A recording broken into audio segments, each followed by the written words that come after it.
નમસ્કાર વિદ્યાર્થી મિત્રો, આગળના ચેપ્ટરો તમે વ્યવસ્થિત રીતે સ્ટડી કરી લીધા હશે. તો આજે વિદ્યાર્થી મિત્રો આપણે નવું ચેપ્ટર શરૂ કરી રહ્યા છીએ. નવા ચેપ્ટરનું નામ વિદ્યાર્થી મિત્રો આપણો ચેપ્ટર 1 થી 5 પૂરા થયા પછી છઠ્ઠું ચેપ્ટર છે. છઠ્ઠા ચેપ્ટરનું નામ શું છે વિદ્યાર્થી મિત્રો? તમને યાદ જ છે, નામ છે બેરોજગારી. બેરોજગારીનું બીજું નામ આપણને ખબર જ છે, બેકારી. ધ્યાન આપજો વિદ્યાર્થી મિત્રો. શું છે? તો આપણો છઠ્ઠા ચેપ્ટરનું નામ છે. છઠ્ઠા ચેપ્ટરનું નામ શું છે? બેરોજગારી. એને બીજા શબ્દમાં શું કહેવાય? બેકારી. બરાબર. અને ઇંગ્લિશમાં એને કહેવામાં આવે છે અનએમ્પ્લોયમેન્ટ. ઇંગ્લિશમાં આપણે શું કહીએ છીએ એને? અનએમ્પ્લોયમેન્ટ. હવે વિદ્યાર્થી મિત્રો આ ચેપ્ટર બોર્ડની પરીક્ષાની અંદર 10 માર્ક્સમાં પૂછાય છે. કેટલા માર્ક્સમાં પૂછાય છે? 10 માર્ક્સની અંદર આ ચેપ્ટર પૂછાય છે. પણ વિદ્યાર્થી મિત્રો આ ચેપ્ટરમાંથી 5 માર્ક્સનો પ્રશ્ન હજી સુધી બોર્ડમાં આપણને પૂછીને આપ્યો નથી.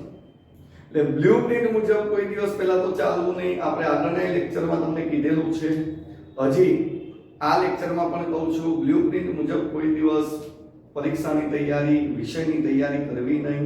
કારણ કે ભૂતકાળના જે પેપરો લેવાઈ ગયા છે એ બોર્ડના પેપરોમાં બ્લુપ્રિન્ટ ગમે ત્યારે ચેન્જ કરેલી છે.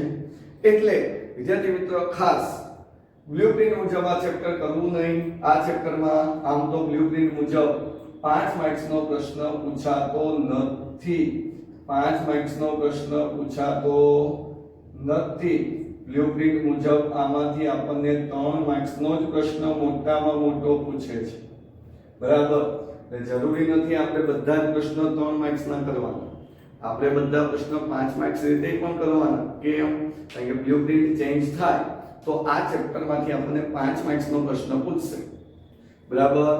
ચલો ધ્યાન આપજો. હવે વાત કરીએ આની અંદર. તો પહેલું તો આપણો ચેપ્ટર જે શરૂ થાય છે, ચેપ્ટરના નામ ઉપરથી આપણે વ્યાખ્યા જોઈએ છીએ. ચેપ્ટરના નામ ઉપરથી શું જોઈએ છીએ? વ્યાખ્યા. ચલો પહેલી જ વ્યાખ્યા વિદ્યાર્થી મિત્ર ભણીએ છીએ આપણે સામાન્ય વ્યાખ્યા. કઈ વ્યાખ્યા? સામાન્ય. ચલો સામાન્ય અર્થમાં, તો સામાન્ય અર્થ એટલે શું પહેલા? કારણ કે તમને પહેલા તો સામાન્ય અર્થમાં જ ખબર પડતી નથી. તો સામાન્ય એટલે કોઈ પણ વ્યક્તિ જે ઓછું ભણેલી હોય એને તમે કહો છો બેકાર વ્યક્તિ અથવા બેકારી આને કહેવાય. વ્યાખ્યા એની સામે તમે બોલશો તો એ વ્યાખ્યા એને આવડશે નહીં અને એમાં ખબર પણ નહીં પડે. એટલે એવા વ્યક્તિ જે ઓછું એજ્યુકેટેડ છે અથવા ઓછું ભણેલા છે એવા લોકોને તમે આ સામાન્ય અર્થની વ્યાખ્યા કહેશો તો જ ખબર પડશે. એટલે સામાન્ય અર્થમાં બેરોજગારી એટલે તો કામ કરી શકે, કામ કરી શકે તેવી વ્યક્તિની, કામ કરી શકે તેવી વ્યક્તિની, યાદ રાખજો, જે વ્યક્તિ કામ કરી શકે છે, જેમ કે તમે પણ કામ કરી શકો છો છતાં પણ તમને કામ નથી મળતું, તો ભાઈ તમારો સમાવેશ ક્યાં થાય? બેરોજગારમાં. એટલે કામ કરી શકે તેવી વ્યક્તિની કામ વગરની સ્થિતિ, કે તમે કામ નથી કરતા તો તમારી એ સ્થિતિને શું કહેવામાં આવે છે? બેરોજગારી. શું કહેવામાં આવે છે વિદ્યાર્થી મિત્રો? બેરોજગારી. આ વ્યાખ્યા આપણે કયા અર્થમાં ભણ્યા? સામાન્ય અર્થમાં ભણ્યા.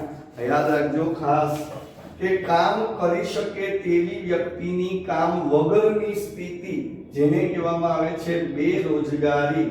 હવે વ્યાખ્યા વિદ્યાર્થી મિત્રો આપણે બીજી જોઈએ છે, જે આપણે મેઇન ભણવાની છે, આપણા વિષયમાં જે આપેલી છે એ આ વ્યાખ્યા એ છે આપણા અર્થશાસ્ત્ર મુજબની વ્યાખ્યા. અને અર્થશાસ્ત્ર મુજબની વ્યાખ્યા તો તમને બધાને ખબર હશે કે આ વ્યાખ્યા વિદ્યાર્થી મિત્રો જે છે અર્થશાસ્ત્ર મુજબની વ્યાખ્યા એ આપણે 5મા ચેપ્ટરમાં ભણીને જ આવ્યા છે. બરાબર. 5મા ચેપ્ટરની અંદર તમે ગરીબીના નિર્દેશકો ભણ્યા છો. તો ગરીબીના નિર્દેશકો જો વ્યવસ્થિત રીતે તમે વાંચ્યા હોય તો 11 નિર્દેશકો હતા અને 11 નિર્દેશકોમાં આપણે 11 નંબરનો નિર્દેશક ભણેલા છે કે બેરોજગારીનું ઊંચું પ્રમાણ, અને એની અંદર મેં તમને વ્યાખ્યા બનાવેલી છે. આ વ્યાખ્યા માટે વિદ્યાર્થી મિત્રો આવા કંઈક શબ્દ યાદ રાખવાના છે.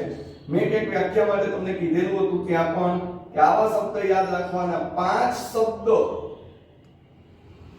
અને 3 હોય. અર્થશાસ્ત્ર મુજબની વ્યાખ્યા યાદ રાખવા માટે શું યાદ રાખવાનું? 5 શબ્દ અને 3 હોય. ચલો હવે 5 શબ્દ કયા કયા અને 3 હોય એ શું છે? તો ધ્યાન આપજો. 5 શબ્દ અને 3 હોય ની વાત કરીએ એની અંદર કે જે વ્યક્તિ કામ કરવાનું, જે વ્યક્તિ કામ કરવાની, હવે આ 5 શબ્દ યાદ રાખજો: ઈચ્છા, શક્તિ, તૈયારી, લાયકાત અને આવડત. ટોટલ કેટલા શબ્દ થયા વિદ્યાર્થી મિત્રો? 5 શબ્દ થયા. 5 શબ્દ યાદ રાખજો. કયા કયા?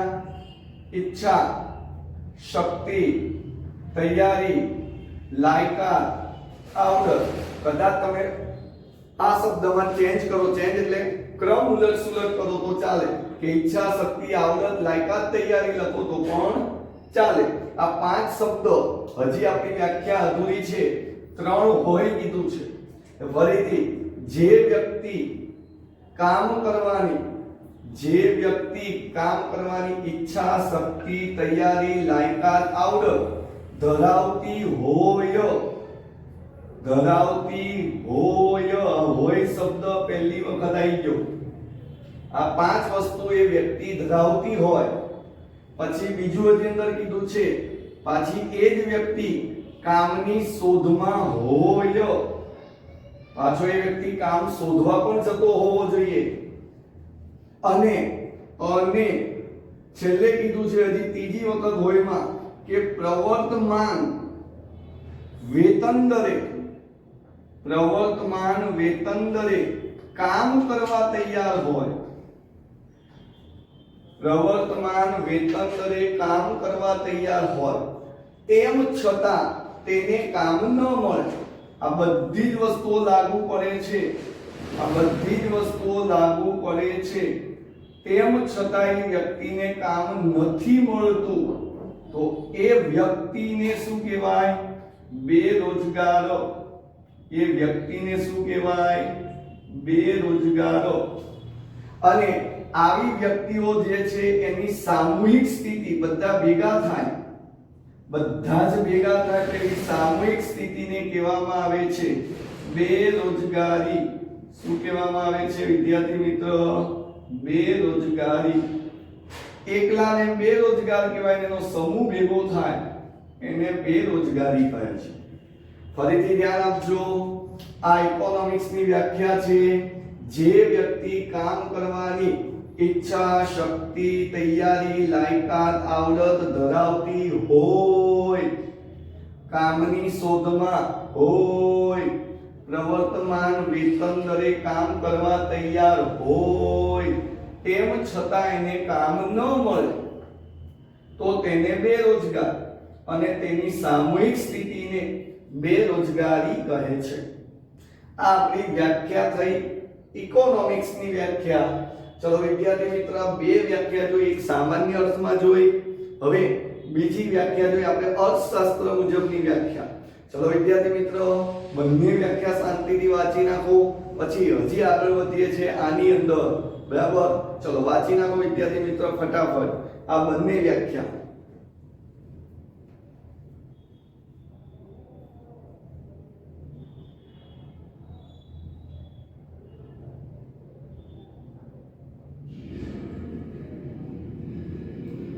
વાંચવાનું હો વિદ્યાર્થી મિત્રો, વાતો કરવાની નથી, વાંચવાનું.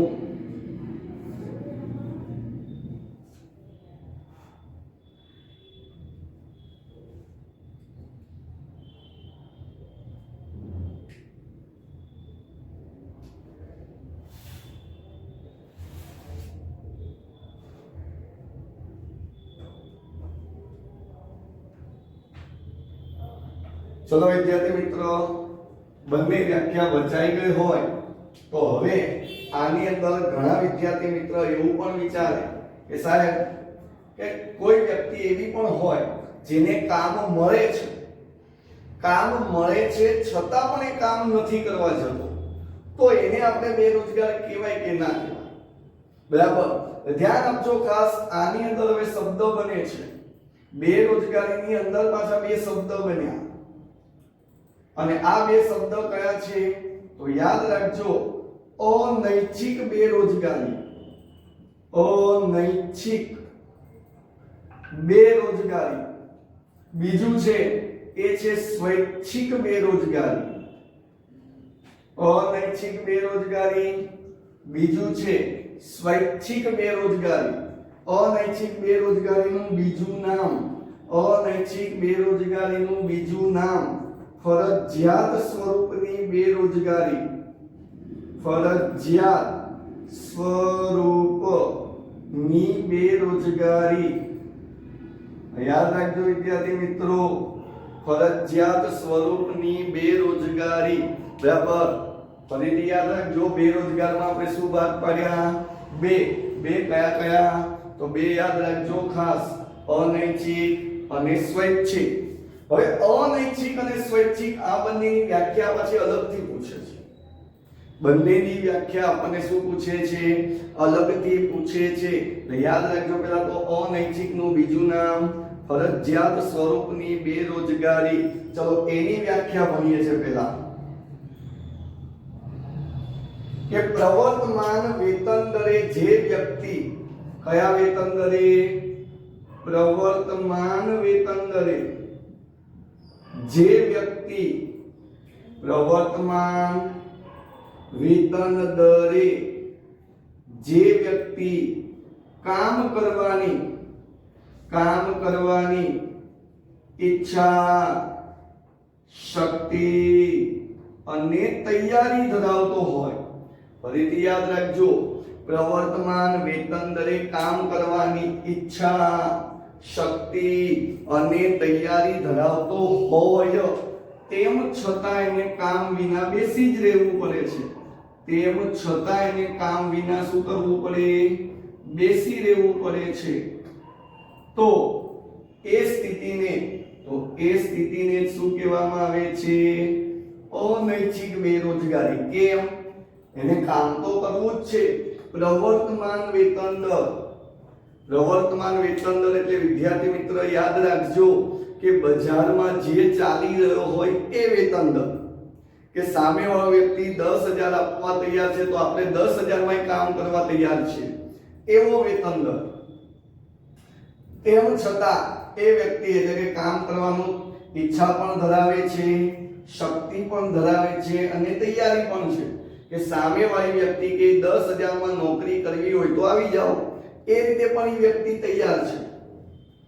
એની ઈચ્છા પણ છે, શક્તિ પણ છે, તૈયારી પણ છે, છતાં પણ બજારમાં એને કામ નથી મળતું.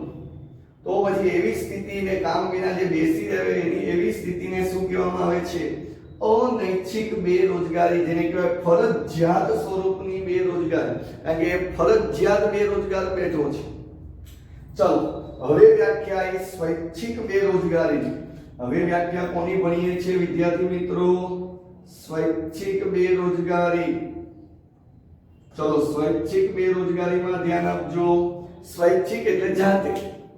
આ બેરોજગારી એવી છે, તમને કામ મળે છે છતાં તમે કામ કરવા જતા નથી. ધારો કે તમને અત્યારે વર્તમાન સમયમાં નોકરી મળે છે, કોઈ જગ્યાએ તમને નોકરી 10,000 ની મળે છે, તમે એમ કે મારે 10,000 ની નોકરી નહીં કરવી, મને તો તમે 15,000 આપો તો હું નોકરી આવું. સામેવાળી વ્યક્તિ પ્રવર્તમાન વેતન દર કેટલું આપે છે? 10,000. તમે શું કીધું? મારે તો 15,000 જોઈએ છે. જેના કારણે ઓલો વ્યક્તિ તમને નોકરી આપતો નથી, તમે નોકરી સ્વીકારતા નથી. તો પછી એ જે વેતન દર થયો એટલે કે તમે જો એમના બેઠેલા છો તો તમને બેરોજગાર ના કહેવાય. એવા બેરોજગારને શું કહેવાય? સ્વૈચ્છિક. તમે જાતે બેરોજગાર બન્યા છો, બજારની સ્થિતિને કારણે બેરોજગાર બન્યા નથી, તમે જાતે બેરોજગાર બન્યા છો. એટલે ધ્યાન આપજો ખાસ વિદ્યાર્થી મિત્ર, આની વ્યાખ્યા કે જે વ્યક્તિ જે વ્યક્તિ કામ કરવાની શું ધરાવે છે? ઈચ્છા. હવે કામ કરવાની યાદ રાખજો, ઈચ્છા અને શક્તિ આ બંને યાદ રાખજો. જે વ્યક્તિ કામ કરવાની ઈચ્છા અને શક્તિ ધરાવતો નથી, નથી શબ્દ કામ કરવાની તમારી ઈચ્છા જ નથી, તમારી શક્તિ પણ નથી, બરાબર, અને પરિણામે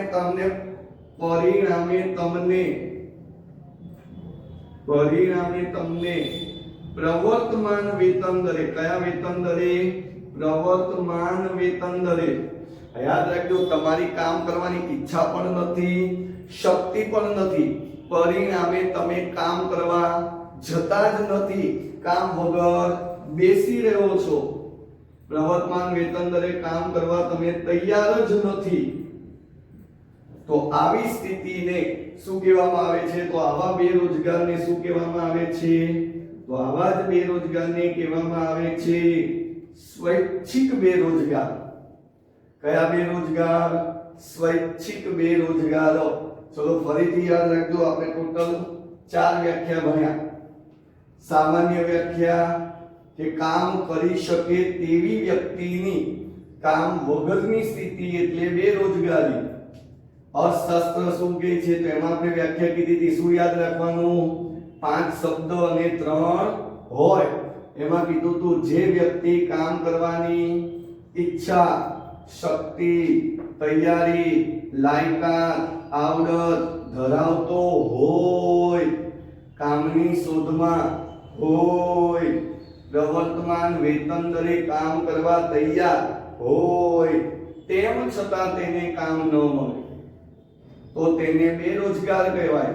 અને એની આખી સામૂહિક સ્થિતિને શું કહેવામાં આવે છે? બેરોજગારી.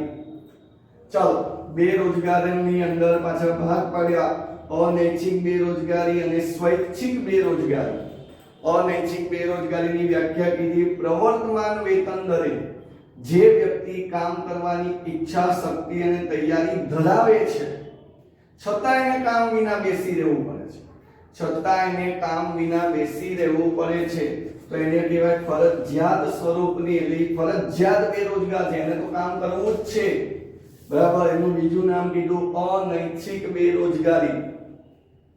આપણે પછી કીધું સ્વૈચ્છિક બેરોજગારી, કે જે વ્યક્તિ કામ કરવાની ઈચ્છા અને શક્તિ પોતે ધરાવતો જ નથી, એની ઈચ્છા જ નથી.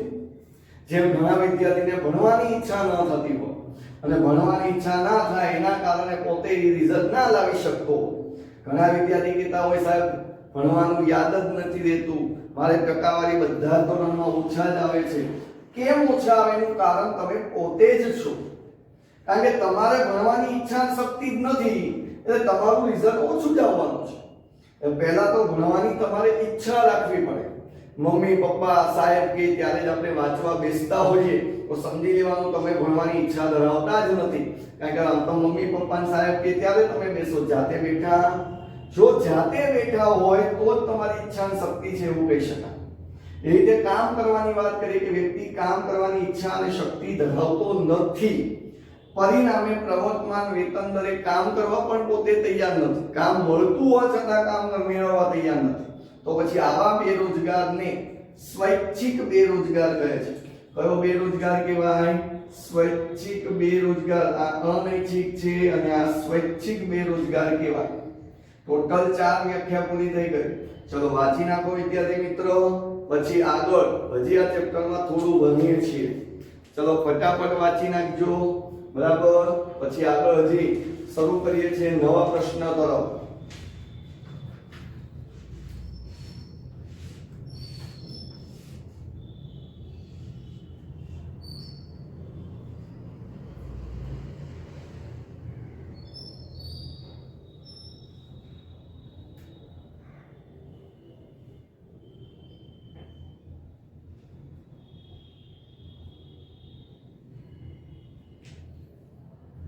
ચલો વચાઈ ગયો વિદ્યાર્થી મિત્ર. તો આગળ વધી હવે કે આપણું જે આ બેરોજગારીનો ચેપ્ટર ચાલુ છે તો આ બેરોજગારીનો ખ્યાલ એ કોની સાથે સંકળાયેલો છે?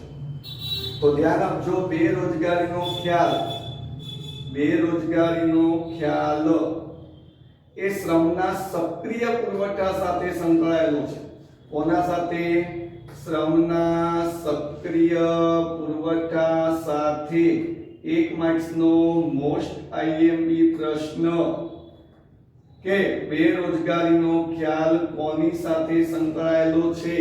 તો શ્રમના સક્રિય પુરવઠા સાથે. ફરીથી યાદ રાખજો, બેરોજગારીનો ખ્યાલ કોની સાથે સંકળાયેલો છે? શ્રમના સક્રિય પુરવઠા સાથે. ચલો હવે પાછો એમાંની પ્રશ્ન, શ્રમનો સક્રિય પુરવઠામાં કોનો સમાવેશ થાય છે? તો શ્રમના સક્રિય પુરવઠામાં 15 થી લઈને 64 વર્ષના વયજૂથ લોકોનો એની અંદર શું થાય છે? સમાવેશ થાય છે. 1 માર્ક્સનો બીજો પ્રશ્ન, શ્રમના સક્રિય પુરવઠામાં કોનો સમાવેશ થાય? તો 15 થી લઈને 64 વર્ષના વયજૂથ ધરાવતા તમામ લોકોનો સમાવેશ શ્રમના સક્રિય પુરવઠામાં સમાવેશ થાય છે. આ ઉપરાંત હજી વાત કરીએ તો બેરોજગારીનો ખ્યાલ કોની સાથે સંકળાયેલો છે? અહીંયા આપણે કીધું બેરોજગારીનો ખ્યાલ કોની સાથે સંકળાયેલો છે? તો શ્રમના સક્રિય પુરવઠા સાથે. શ્રમનો સક્રિય પુરવઠામાં કોનો સમાવેશ થાય? તો 15 થી લઈને 64 વર્ષના વય જૂથનો સમાવેશ થાય છે. આ ઉપરાંત વાત કરીએ બેરોજગાર વ્યક્તિ, જે આપણે વાત કરી કે જે લોકો કામ વિના બેસી જ રહે છે એવા તમામ બેરોજગારનું બીજું નામ આપણને ખબર જ છે. શું છે? બેકારો. તો આવા બેરોજગાર જે પણ વ્યક્તિઓ છે, તમામે તમામ બેરોજગાર વ્યક્તિઓ આર્થિક રીતે, કઈ રીતે? આર્થિક રીતે શું હોય છે? તો આશ્રિત. ચલો આશ્રિત શબ્દ એટલે શું? યાદ રાખજો, બેરોજગાર વ્યક્તિઓ આર્થિક રીતે શું હોય છે? આશ્રિત. આશ્રિત એટલે તો યાદ રાખજો, બીજા ઉપર ડિપેન્ડન્ટ. જેમ કે તમે બધા જ, હા, તમારે અત્યારે કોઈ પણ કામકાજ માટે કોના ઉપર આધાર રાખવો પડે? પપ્પા ઉપર, મમ્મી ઉપર. તો મૂળ પૈસાની વાત કરીએ તો પૈસા માટે પપ્પા ઉપર આધાર રાખવો પડે. તો તમે બીજા ઉપર શું છો? આશ્રિત. અને આ બેરોજગારીનો ખ્યાલ આર્થિક રીતે તો આશ્રિત છે જ, પણ આર્થિકની સાથે સાથે આ ખ્યાલ બીજા સાથે પણ સંકળાયેલો છે. એટલે યાદ રાખજો, જો અંદર પાઠ્યપુસ્તકમાં લખેલું છે કે આ બેરોજગારીનો ખ્યાલ કઈ સમસ્યા ઊભી કરે છે, તો બેરોજગારીનો ખ્યાલ એ આર્થિક સમસ્યાની સાથે સાથે સામાજિક સમસ્યા પણ ઉદ્ભવે છે, એટલે કે ઊભી કરે છે. કારણ કે બેરોજગાર વ્યક્તિ સમાજ માટે સારી નથી. આ સિવાય નૈતિક એટલે પોતાના માટે પણ નુકસાનકારક. કારણ કે બેરોજગાર વ્યક્તિ ઘણી વખત નૈતિક એટલે પોતાને પણ નુકસાન કરતો હોય છે. ફરીથી યાદ રાખજો, બેરોજગાર વ્યક્તિ કઈ સમસ્યાઓ ઉદ્ભવે છે કે કઈ સમસ્યાઓ એનાથી સર્જાય છે? તો આર્થિક, પછી સામાજિક, પછી નૈતિક અને પછી રાજકીય. આ બધી સમસ્યાઓ છે. ઘણી વખત તમે જો આપણા દેશમાં બેરોજગારી વધી જાય તોય સરકારની ચિંતા, એટલે એ રાજકીય સમસ્યા પણ છે. યાદ રાખજો ખાસ, ફરીથી બેરોજગારીની સમસ્યા એ કઈ સમસ્યા છે? તો માત્ર ને માત્ર ખાલી આર્થિક સમસ્યા નથી. આર્થિક સમસ્યાની સાથે સાથે એ કઈ સમસ્યા છે? તો આર્થિક સમસ્યાની સાથે સાથે એ સામાજિક સમસ્યા પણ છે, નૈતિક સમસ્યા પણ છે અને રાજકીય સમસ્યા પણ છે. ચલો વિદ્યાર્થી મિત્રો, આપણે આ જેટલું ભણ્યા, આમ જોઈએ તો આપણી વ્યાખ્યાઓ છે, એક માર્ક્સના પ્રશ્ન છે, પણ હકીકતમાં આપણે આ ચેપ્ટરની અંદર શું ભણ્યા છીએ? તો પ્રસ્તાવના. આપણે શું ભણ્યા? પ્રસ્તાવના. યાદ રાખજો વિદ્યાર્થી મિત્રો, અત્યારે જે આપણે ભણ્યા એ શું ભણ્યા છીએ? પ્રસ્તાવના. ચલો પ્રસ્તાવના આપણી અહીંયા ચેપ્ટરની પૂરી થઈ ગઈ. શું પૂરું થયું? પ્રસ્તાવના પૂરી થઈ. ચલો શાંતિથી વાંચી નાખો. આમાં એક માર્ક્સના પ્રશ્ન ઘણા બધા અંદર આવી ગયા છે. ચલો વાંચી નાખો, પછી આગળ જોઈએ છે નવા પ્રશ્નો તરફ.